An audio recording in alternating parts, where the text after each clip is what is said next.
A White House sit-down between President Joe Biden and the Republican and Democratic congressional leaders set for Tuesday aims to put an end to the U.S. debt ceiling standoff and avoid an economic disaster. The Democratic president is calling on lawmakers to raise the federal government's self-imposed $31.4 trillion borrowing limit without conditions and avoid a crippling default before the end of May. We're not a deadbeat nation. We pay our bills. Biden last week criticized House Republicans for threatening not to raise the debt limit unless Democrats agree to steep cuts in the upcoming budget. I'm going to reiterate to congressional leaders that they should do what every other Congress has done. That is, pass the debt limit, avoid default. And as I've said all along, we can debate where to cut, how much to spend, how to finally move the tax system where everybody begins to pay their fair share or continue the route they're on, but not under the threat of default.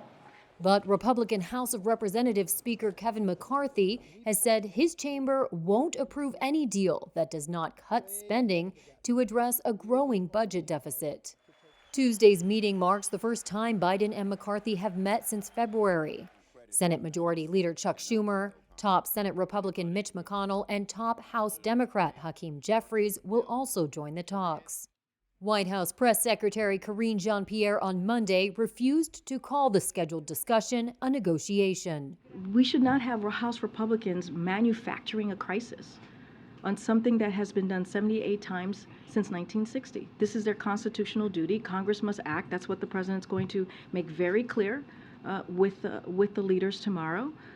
Congress must avoid default without conditions, as they did 3 times before in the last administration. Analysts do not expect an immediate deal to avert what would be a historic default, which the Treasury Department has warned could come as soon as June 1st.